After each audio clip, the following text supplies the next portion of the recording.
에베소서 5장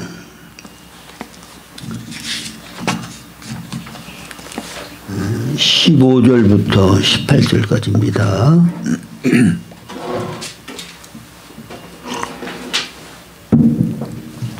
에베소서 5장 15절부터 18절까지 봉독해 드리겠습니다. 그런즉 너희가 어떻게 행할지를 자세히 주의하여 지혜 없는 자 같이 하지 말고 오직 지혜 있는 자 같이 하여 세월을 아끼라. 때가 가니라.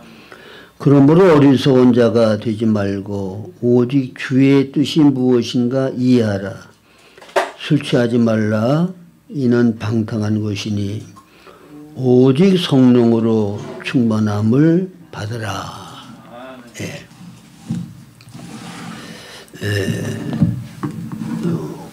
오늘이 12월 31일 마치 금년의 마지막 날이 주일이 됐어요. 그래서 한 해를 마칠 때마다 우리들이 생각하는 것은 금년 1년도 내가 어떻게 한 해를 보낸다를 돌아보게 되죠. 그래서 작년 마지막 주에는 제 기억으로는 오늘 읽어드린 본문 말씀을 가지고 세월을 아끼라는 그런 제목을 가지고 말씀을 드린 것으로 아는데, 그래서 작년 마지막 주에 제가 말씀드린 내용의 중심은 하나님께서 날수를 계산하는 것과 우리가 날수를 계산하는 것이 다르다고 말씀을 드렸죠. 우리는 그냥 하루를 지나면 하루인데 하나님의 계산은 그렇지 않아요. 하나님의 뜻대로 영을 따라 산 날수만 하나님이 계산하셔요. 그래서 거듭난 후에 20년을 살았는데 어떤 사람의 날수는 하나님이 보실 때는 10살밖에 안 되는 사람도 있고 어떤 사람은 15살 되는 사람도 있어요. 왜? 20년 동안을 육을 따라 살았느냐 영을 따라 살았느냐에 따라서 하나님이 계산하시는 날수가 달라요. 그래서 창세기에 보면 가인의 족보가 나오고 그 다음에 셋의 족보가 나오는데 가인의 족보에는 나이가 나오질 않아요. 그리고 셋의 족보에는 나이가 나와요.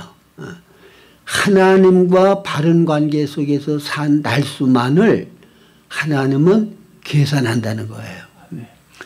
그래서 우리가 영적으로 성장하고 성숙하려고 그러면 하루하루를 하나님과 바른 관계 가운데서 영을 따라 주의 뜻대로 살아야 된다는 것이죠. 그리고 우리가 영적으로 성숙한 것 가지고 하나님께서는 우리를 평가하시고 우리를 대우하시는 거예요. 그래서 오늘은 역시 에베소서 5장 15절 18절 본문 말씀을 가지고 지혜 있는 자의 삶은 어떠한 삶인가에 대해서 말씀을 드리려고 합니다. 여기 본문 말씀에 보면 어떻게 행할 것을 자세히 주의하라 그렇게 말씀하셔요. 어떻게 행할 것을 자세하게 주의하라. 그럼 여기 행한다고 하는 것은 제가 행함에 대해서 여러 번 말씀을 드렸는데 사람이 무엇을 행하면 반드시 행하는 대로 사람이 되는 거예요. 나는 내가 반복해서 행한 대로의 결과가 지금의 나예요. 여러분들도 똑같아요. 매일매일 여러분들이 반복해서 행한 것이 여러분들 자체를 만든 거야. 선을 행하는 사람은 점점 선한 사람이 되고 악을 행하는 사람은 점점 악한 사람이 되어지는 거예요. 이게 하나님의 심판이고 이것이 바로 심으는 대로 거두는 것이라 그 말이에요. 하나님은 업신여김을 받지 아니하시나니 사람이 무엇으로 심든지 그대로 거두리라. 심는 대로 거두는 것은 행한 대로의 사람이 되어지고 행한 대로의 사람이 되어진 대로 하나님은 우리와 관계를 갖고 딴 사람들도 나 된 대로 나를 대우하고 관계를 갖게 되는 것이라 그 말입니다. 그러면 자세히 주의하여 우리 행하라고 그랬는데 그러면 자세히 주의하는 거는 어떻게 하는 걸까요? 여러분들이 행동을 할 때 이런 것을 좀 기준으로 삼으면 좋아요. 뭔가 하면 내가 지금 어떤 행동을 하면 현재에는 좋아.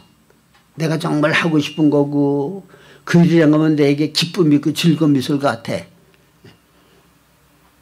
근데 시간이 지나면 결국은 그것이 나에게 불행을 갖다 주고 내가 해를 얻게 되어진다. 그러면 그거를 미리 내다보면은 지금은 좋지만 장래에 내가 해가 된다 그러면 그런 일은 하지 말아야 되죠. 그 건강에 대해서 요즘 많은 사람들이 이제 주의를 기울이는데 자 보세요. 몸에 해로운 음식들이 있잖아요. 근데 입에는 달고 맛있고 먹을 때는 나를 즐겁게 해. 그러면 당장 나를 즐겁게 하고 만족하게 하기 위해서는 건강이 좋고 나쁘고 상관없이 먹는단 말이야. 그러면 결과적으로는 그게 내 몸을 병들게 만들고 고혈압 걸리게 만들고 당뇨 걸리게 만들고 그런 해를 준단 말이에요. 그래서 건강을 생각하면 자세히 주의해서 이거를 먹으면 내 건강에 유익한가 해로운가를 잘 살펴서 건강에 유익한 것을 먹고 건강에 유익하다 그러면 하기 싫어도 억지로라도 하고 싶어도 하지 않고 이런 주의가 필요하다 그 말입니다. 그 다음에 내가 어떤 행동을 하면 이 세상에서는 내게 유익이 돼요. 경제적으로 부유하게 잘 살게도 되어지고 명예 영광도 올라가고 그러나 이 세상을 마칠 때 주님의 심판대 앞에 우리가 다 서게 되거든요. 그러면 하나님의 심판대 앞에 설 때에 내가 지금 행하는 이 행동이 유익하냐 해로우냐 그것도 우리들이 살펴봐야 돼요. 여러분 보통 생명을 살게 하는데 값 나가는 것을 보배라고 얘기를 하는데 보배를 얘기를 할 때에도 몸 안에 보배가 있고 몸 밖에 보배가 있어요. 몸 밖에 보배라고 하는 거는 뭐 내 재산 같은 거 그건 내 몸 밖에 거죠. 좋은 집을 가지고 있다. 은행 통장에 돈을 엄청 많이 내가 저축하고 있다. 그게 내 몸 밖에 거야. 그거는 어느 때 없어질지 몰라요. 사업이 망하면 그 재산 다 없어질 수 있는 거고 도둑질해 가면 있던 재산 다 없어지는 거고 그러게 되지만 내 몸 안의 보배는 그건 누가 뺏어갈 수 없거든요. 내가 갖고 있는 기술이라든가 지식이라든가 인격이라든가 그건 누가 뺏어가겠어요. 그건 내 거란 말이야. 그러니까 우리가 행동할 때 몸 밖의 보배를 위해서 행동하느냐 내 몸 안의 보배를 위하여 행동하느냐.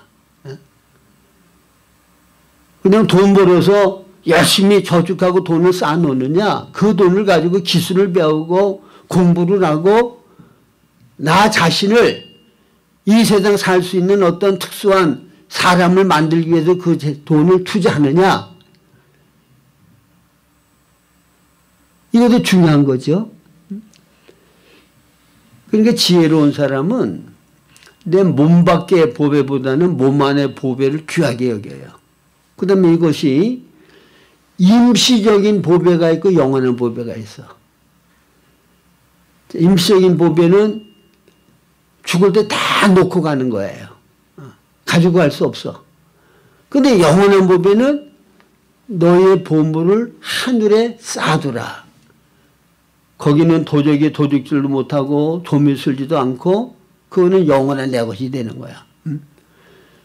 그러니까 지혜로운 사람은 내가 어떻게 행동할 것을 자세히 주의해서 임시적인 것보다는 영원한 것, 지금 당장의 것보다는 앞으로 장래에 내게 유익이 되는 것을 선택하고 행동한다 그 말이에요. 그래서 여러분들이 자세히 주의하여 어떻게 행할 것을 잘 살피고 우리가 올바른 선택을 하고 영원 미래에 하나님 앞에서 유익이 되어지고 지금 당장보다는 장래에 내게 유익이 되는 것을 늘 선택하는지를 해야 된다는 것을 첫째로 기억을 하시고, 그 다음에 여기 두 번째로 보면 지혜 없는 자 같이 되지 말고 오직 지혜 있는 같이 하라고 말씀하시죠. 지혜 없는 자, 지혜 있는 자. 자, 여러분 지혜라고 하는 것은 뭐예요? 성경 말씀에 보면 마태복음 7장 24절에 산상순의 결론에서 주님이 이런 말씀을 하시죠. 내가 하는 이 말을 듣고 행하는 자는 주초를 반석 위에 집을 짓는 자 같아가지고 비가 내리고 창수가 내리고 폭풍이 불어도 무너지지 아니하는 이렇게 행하는 사람은 지혜로운 사람이다 말씀하셨어요. 그 다음에 26절에 보면 어리석은 자는 내가 하는 이 말씀을 듣고 행하지 아니하는 자는 모래 위에 집을 짓는 자 같아서 창수가 나면 다 무너져 없어진다. 미련하고 어리석은 자다. 그러니까 하나님의 말씀을 삼가 듣고 지켜 행하는 자, 이 사람이 지혜로운 사람이란 말이에요. 이 사람이 미래 영원 하나님의 심판대 앞에서 칭찬과 영광과 존귀를 얻을 자라고 말해요. 임시의 것을 버리고 영원한 것을 얻는 사람은 어리석은 자가 아니야. 지혜로운 사람이란 말이에요. 그래서 여러분들이 집을 질 때 정말 높은 빌딩 같은 거는 뭐 지진이 나도 무너지지 않도록 하기 위해서 이 기초를 아주 튼튼하게 하죠. 그러면 이 건물이 어떠한 지진이 나고 웬만한 북풍이 불어서 끄떡도 없어요. 그런데 기초를 튼튼하게 안 한 것은 금방 무너지고 만다고 말이에요. 옛날에 와우 아파트 무너져가지고 한번 소동이 난 적이 있었죠. 그 기초가 튼튼하지 못한 거야. 우리의 삶도 마찬가지예요. 하나님의 말씀을 따라서 우리가 사는 것은 그거는 기초를 튼튼히 하는 거야. 하나님 앞에 사람 앞에 칭찬과 영광과 존귀를 얻기 합당한 온전한 인격으로 나를 만들어가는 것이고 세워가는 것이라 그 말입니다. 이게 내 자랑이고 내 영광이 되는 거예요. 그러나 임시적인 당장 내 유익만을 위해서 이기적으로 사는 삶, 그거는 하나님 앞에서도 다른 사람들 앞에서도 다 싫어하고 멀리하려 하고 결과적으로는 내게 아무 유익을 가져다 주지 못한다고 하는 것을 우리가 알아야 되겠습니다. 그 다음에 여기 지혜 있고 지혜 없는 자에 대해서 예수님이 말씀하실 때 마태복음 25장에 열처녀 비유가 나오죠. 이 열처녀 비유 가운데 미련한 처녀와 슬기로운 처녀라고 말씀하시는데 기름 준비를 충분히 한 사람은 슬기로운 처녀라고 그래요. 지혜로운 처녀들이다. 기름 준비를 안 한 처녀는 어리석은 처녀들이다. 말씀을 하시죠. 그래서 미래에 되어질 것을 미리 알고 미래를 준비하는 사람은 지혜로운 사람이야. 그러나 현재 눈앞의 것만 보고 눈앞의 것만을 중심하고 사는 사람은 어리석은 사람이야. 그 다음에 이 어리석음에 대해서 말씀을 하실 때 여러분 누가복음 12장에 보면은 그 부자 비유를 들어서 말씀하시죠. 어떤 청년이 우리 아버지가 돌아가셨는데 재산을 우리 형님 먼저 다 독차지하려고 그러는데 주님이 우리 형님을 좀 명하셔서 재산을 나누게 해달라고 부탁을 하죠. 그럴 때 예수님께서 사람의 생명이 그 소유에 넉넉한 데 있는 게 아니다. 그러면서 하나의 비유를 들어서 교훈하신 게 나오죠. 어떤 사람이 농사를 져가지고 대풍이 들어서 곡식을 다 쌓아놓을 것이 없으니까 창고를 몇 개 더 짓고 가득가득 곡식을 채워놓고는 내 영혼아 이제는 먹고 마시고 즐기자. 그럴 때 오늘 밤 내 영혼을 하나님이 부르시면 네가 가지고 있는 그 많은 소유가 다 누구 것이 되겠느냐. 하나님에게 대하여 부여하지 않고 세상 육신 물질에 대하여 부유한 마음을 추구하는 사람은 다 이와 같이 어리석은 자다 말씀하셨죠. 하나님에게 대하여 부여해야 돼. 영적으로 부여해야 돼. 영원한 것에 부여해야 돼. 그거는 임시적인 세상에서 우리가 마련할 수 있는 것이고 준비할 수 있는 것이라 그 말입니다. 지금 시대를 볼 때 정말 주님 오심이 문 밖에 굉장히 가까운 것을 우리가 알 수가 있죠. 그래서 주님이 언제쯤 오실까에 대한 것은 지금 육신적인 이스라엘의 역사를 보면 주님이 언제쯤 오신다고 하는 것을 우리들이 알 수가 있어요. 왜? 이스라엘의 역사를 통해서 주님께서 주님 오심이 어느 때쯤 되었다고 하는 것을 측정할 수 있도록 말씀해 주셨다고 말이에요. 마태복음 24장에 나오잖아요. 그래서 이스라엘 백성들이 나라를 잃어버리고 전 세계에 흩어져 살다가 몇천 년 만에 이스라엘 백성들이 하나의 독립국가를 세우게 됐죠. 그게 바로 주님 오심이 가까운 거야. 그 다음에 거룩한 곳에 가증한 것이 선 것을 보면 깨달으라. 그래서 앞으로 되어질 일은 예루살렘 성이 지금 다 회포되어지고 건축이 안 돼 있죠. 그래서 옛날에 예루살렘 성이 있던 그곳에 예루살렘 성전이 건축되어야 돼. 그때가 되어지면 주님 오실 날이 정말 가까운 거예요. 근데 6.1 전쟁을 할 때 예루살렘 성전을 그들이 되찾았잖아요. 이제 건축만 하면 돼. 하나님이 정하신 때가 되면 거기도 예루살렘 성전이 건축될 거라고. 그리고 적그리스도가 나타나서 거기에 자기 우상을 만들어 놓고 섬기라고 강압할 때가 오게 된다고. 그때는 주님 오실 일이 다 된 거야. 대환란이 시작된단 말이에요. 그러면 그와 같은 대환란 전에 우리들이 뭐를 해야 되느냐. 여기 지혜로운 처녀들과 같이 기름 준비를 해야 돼. 이 기름 준비는 뭔가 하면 모든 열 처녀들이 등불을 들었죠. 이건 거듭난 사람을 가르쳐요. 어떤 사람들은 여기 밀어난다도 처녀는 구원받지 못한 사람이라고 얘기를 하는데 그건 맞지를 않는 소리예요. 열 처녀가 다 구원받은 성도들이야. 거듭난 사람들이야. 자, 거듭나지 않은 사람이 어떻게 등불을 들어요? 등불은 우리가 거듭난 증거거든요. 그리고 거듭나지 아니한 사람이 어떻게 예수님을 신랑으로 맞이하려고 기다리고 있냐고.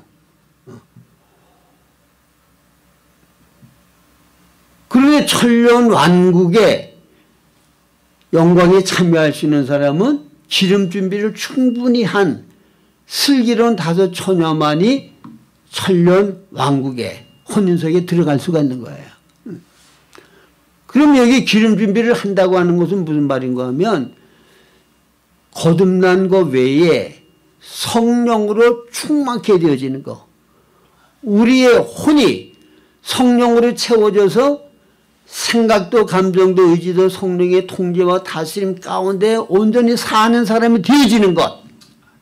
그게 기름 준비하는 거고 그게 성령 충만한 거예요. 그래서 여기 마지막에는 술 취하지 말라.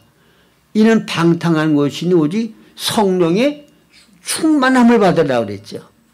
이게 성령이 충만케 되어서 성령의 충만한 삶을 계속 유지해 나가는 것이 그것이 바로 기름 준비를 충분히 하고 사는 거야.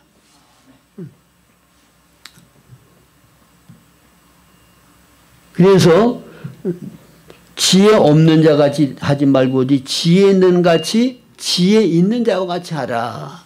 지혜 있는 자는 미래에 되어질 일을 현재 알아서 미리미리 준비하는 자. 죽을 때 가지고 갈 것 헛된 줄을 알고 하나님에게 대하여 부요한 자가 되는 것. 그 다음에 미련한 5 처녀와 같이 현재만을 위하여 땅의 것만을 생각하고 먹고 마시고 시가고 장가가는 일상생활만을 중심하고 주님 오심을 준비하지 아니하는 어린성한 자가 되는 것. 이걸 피하라고 말해요.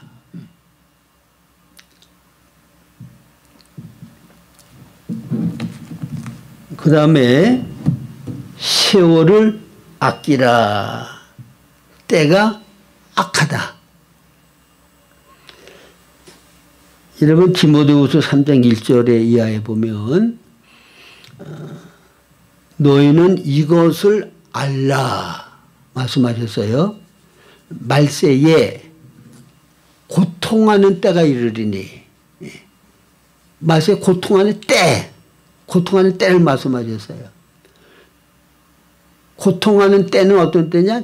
많은 사람들이 자기 사랑에 이기적이야. 나밖에 몰라. 그 다음에 돈을 사랑하고 쾌락 사랑하기를 하나님보다도 더하고 진리를 귀에서 돌이켜 진리를 밟지 않고 따르지 않아. 거기에서 뭐가 발생하느냐? 온갖 죄악이 거기서 다 발생하는 거예요. 자기 사랑하고 돈 사랑하고 쾌락 사랑하기를 하나님보다 더하는 여기에서 모든 죄가 다 발생한다고. 그러니까 이런 이기적인 사람들이 돈 사랑하고 쾌락 사랑하고 자기 본의 중심으로 사니까 소돔 고모라와 같이 타락한 그와 같은 현상이 나타나게 되는 거예요. 내가 나를 위하여 남을 해치고 남에게 피해를 주면서까지라도 나만을 위하니까 내 향락과 쾌락을 위하여 온갖 도덕 윤리 다 무시하고 내 마음대로 사니까 세상이 악한 세상이 되어지고 고통하는 때가 되어져. 여러분 고통이라고 하는 거는 다른 게 고통이 아니에요. 근원이신 하나님과 우리들이 멀어질수록 고통의 양이 커지는 거야. 물고기를 가장 불행스럽고 고통하게 하는 방법은 뭘까요? 네? 어떻게 하면 물고기가 가장 고통스러워질까? 물에서 떠나게 해봐요. 물고기는 그게 가장 고통스러운 거잖아. 물에서 살아야 되는데 물을 떠나게 되어지면 고통이라고.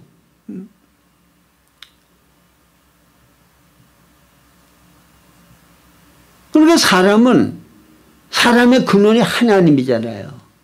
물고기의 근원이 물인 것 같죠. 그 근원이신 하나님을 떠나면 떠날수록 떠나는 양이 많으면 많을수록 우리에게는 고통이 점점 가중되는 거야. 그 고통에서 벗어나려고 그러면 뭐 경제적으로 어려워서 나는 고통이다.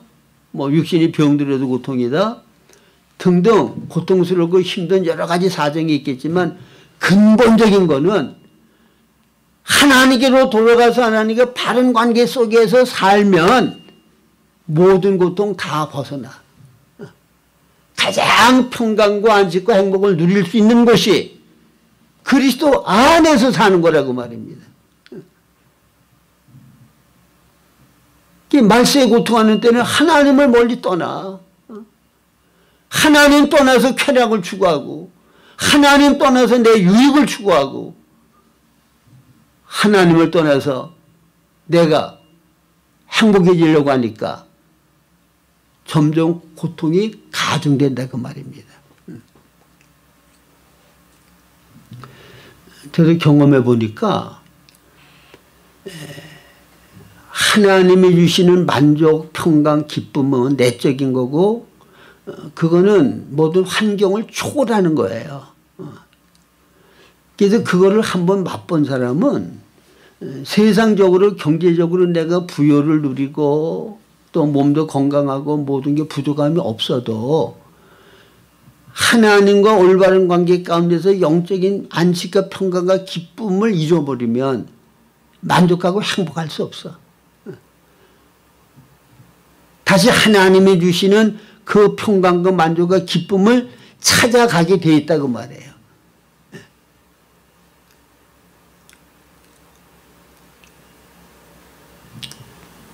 세월을 아끼라. 때가 악하다. 이 말은 예수님께서 이제 오실 때 노아 때와 같으리라. 그리고는 그때는 사람들이 먹고 마시고 시집가고 장가가고. 자, 거기에 무슨 특별한 악을 지목해서 말씀하지 않았어요. 그렇죠? 그냥 일상생활이야. 먹고 마시고 시집가고 장가가고 일상생활에 그거 해야 되잖아요. 근데 노아 때와 같다고 하면서 그 말씀을 하신 건 뭔가 하면은 주님 오심을 준비하지 않았단 말이야. 자, 에녹은 어떻게 했어요? 에녹은 하나님의 음성을 듣고 늘 그 말씀에 순종하면서 주님과 동행하다가 휴거가 됐죠.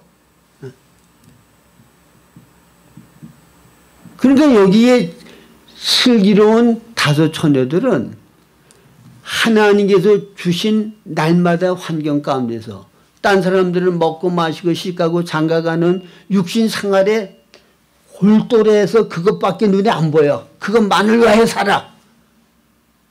그러나 슬기로운 다섯 처녀들은 주님 오심을 준비하기 위하여 그 환경 가운데서 기름 준비했다고 말해요. 진리와 영감으로 찾아오시는 주님에게 온전히 순종하고 영을 따라 살았다고 말이야.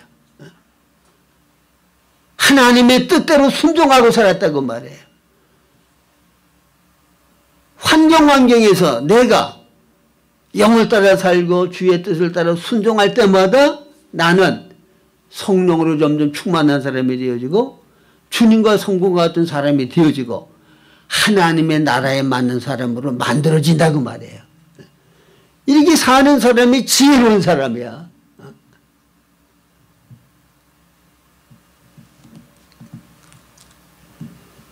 이 세월은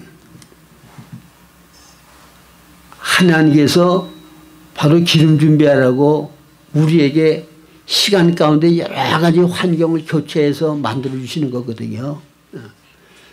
그래서 모든 환경 가운데서 이 환경을 내게 안배하신 주님의 목조가 되신 뭔가를 늘 주님에게 묻고 올바로 깨달아서 주의 뜻대로 내가 반응을 해야 기름 준비가 되는 거야.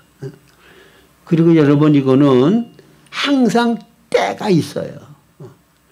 그래서 마태복음 25장 양과 염소 비유에서 주님이 말씀하실 때 내가 옥에 갇혔을 때 헐벗고 굶주릴 때 너희들이 나를 돌아보지 않았다. 언제 우리가 그렇게 했습니까? 지극히 적은 소자 하나에게 하지 아니한 것이군 내게 하지 아니한 거다. 그러니까 우리들이 다른 사람들에게 긍휼과 사랑을 베풀고 도움을 주어야 될 때가 있어. 그때는 내 일생에 한 번밖에 없는 거야. 그때가 지나가면 다음 기회에 무슨 때가 오면 그건 다음 기회의 것이지 과거의 것이 다시 오는 게 아니란 말이에요. 내게서 지나가는 시간은 영원히 내게서 떠나는 시간이야. 다시는 그 시간이 내게 안 와요. 초로 얘기를 하면 초를 밝히기 위해서는 촛불이 달잖아요. 연소되잖아. 세월이 똑같은 거야. 한 번 연소된 세월은 다시 내게 없어. 내 나머지 시간들이 날마다 연소돼 나가는 거야. 그러니까 하루하루의 시간이 영원한 내 것이 없어지는 시간들이니까 얼마나 소중해요. 그 시간에 무엇을 하느냐에 따라서 내가 어떤 사람이 되느냐가 결정되는 거란 말이에요. 그래서 여러분들이 히브리서 11장을 보면 거기 믿음으로 산 사람들이 나오잖아요. 그러니까 거기 믿음으로 산 사람들은 전부 다 세월을 아끼고 지혜롭게 산 사람들이야. 노아도 그렇고 에녹도 그렇고 아브라함도 그렇고 영에 속한 것 영원한 것을 위하여 현재의 것들을 희생하고 투자한 사람들의 삶이란 말이에요. 하나님의 뜻을 위하여 내 뜻을 저버리고 주의 뜻에 순종하면서 산 사람들이라고 말이에요. 그래서 하나님께서 그들에게는 영원한 것으로 하늘의 것으로 갚아주시잖아. 아벨이 죽었지만 그 피는 계속 말한다고 하는 말씀하는 대로 그들은 믿음을 지키고 믿음으로 살다가 죽었지만 그들의 믿음의 행위는 지금도 계속해서 믿는 사람들에게 말을 하고 믿는 사람들에게 영적으로 유익을 주고 있잖아요. 아브라함이 독자 이삭을 모리아산에서 제물로 바친 것. 하나님께 올바른 경배를 한 거고 하나님을 올바로 경외한 행위였다고 말이야. 그 시험을 하고 하나님께서는 내가 나를 경외하는 줄 이제 내가 알았다 그랬고 모리아산으로 올라가기 전에는 내 아들과 내가 산에 올라가서 하나님께 경배하고 예배하고 돌아오겠다. 이 참된 경배, 참된 경외는 어떻게 하는 것이라고 하는 것을 아브라함이 보여줬고 그거는 계속 믿는 사람들에게 아브라함을 말하고 있는 거예요. 참된 경배는 이렇게 하는 거다. 하나님을 참되게 경배하는 사람은 이런 행동을 하는 거다. 어떤 행동? 하나님이 약속을 주신 아들이라도 주님이 기뻐하시고 원하시면 다시 온전히 하나님 앞에 드리는 그와 같은 하나님만을 신뢰하고 순종하는 그 행위, 그게 바로 하나님을 경배하는 거고 경외하는 행동이다. 그걸 우리에게 보여주고 그걸 말해주잖아요. 오늘날도 우리가 어떤 믿음 생활을 하면 그게 다른 사람들에게 말을 하는 증거가 돼. 믿음의 유산을 남기고 죽으면 그 자손들이 그 유산을 가지고 우리 어머니는 신앙생활 이렇게 하셨지. 예? 계속 따라한단 말이에요. 그게 얼마나 복된 유산이야. 저는 처음 신앙생활을 할 때부터 우리 작은 형님도 그러고 우리 어머니도 그러고 매일 새벽 기도를 하셨거든요. 그래서 예수를 제대로 믿으면 새벽 기도는 하는 건 줄 알았어. 그래서 제가 아주 고등학교 다닐 때부터 왜? 본으로 봤으니까 올바른 믿으려면 새벽 기도 해야 되는 건 줄 아니까. 그래서 새벽 기도를 계속 했거든요. 왜? 신앙의 본으로 내게 말해주는 것. 돌아가셨어도 그 유산은 내게 주어지고 신앙생활은 그 본은 그대로 내게 말하는 것이 되는 거야. 지금도 역사를 하고 있는 거야. 그런 유산을 남기실 수 있기를 바랍니다. 하나님 앞에 가서도 믿음의 선지들과 같이 계속 영적인 일을 할 수 있는 그와 같은 삶을 우리들이 살아야 된다는 말씀이에요. 그 다음에 여기 17절에 보면 어리석은 자가 되지 말고 주의 뜻이 무엇인지 이해하라. 주의 뜻.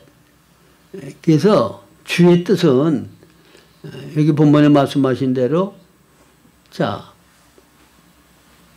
마태복음 25장을 보면 주의 뜻이 뭐겠어요?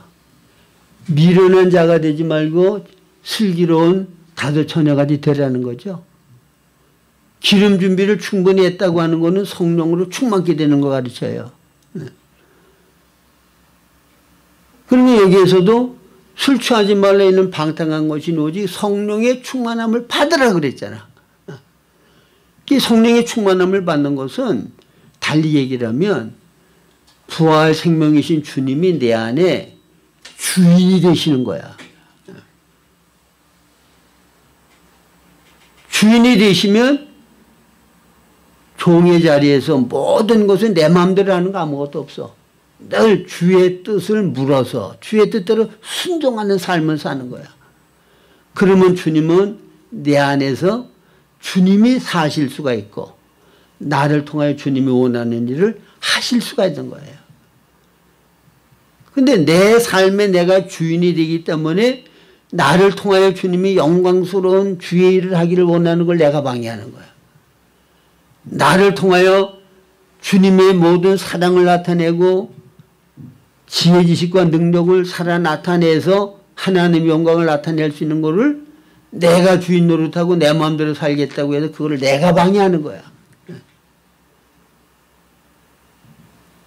그래서 예수님의 제자가 되려고 그러면 예수님과 같이 되려고 하면 예수님을 따르려고 하면 거기에 필수 조건이 뭐냐? 자기 부인이야.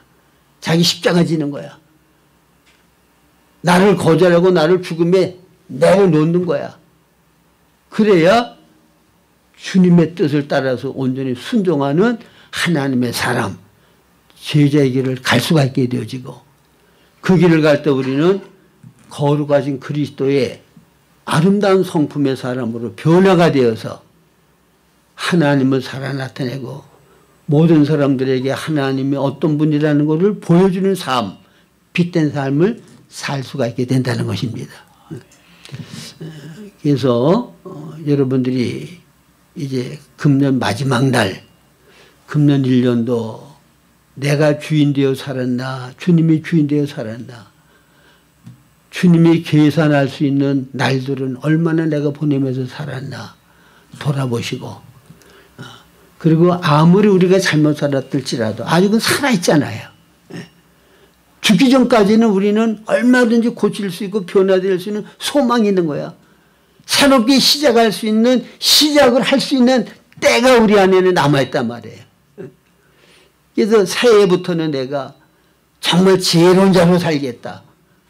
주의 뜻을 올바로 분별해서 영을 따라서 주님 오실 날을 준비하면서 살겠다.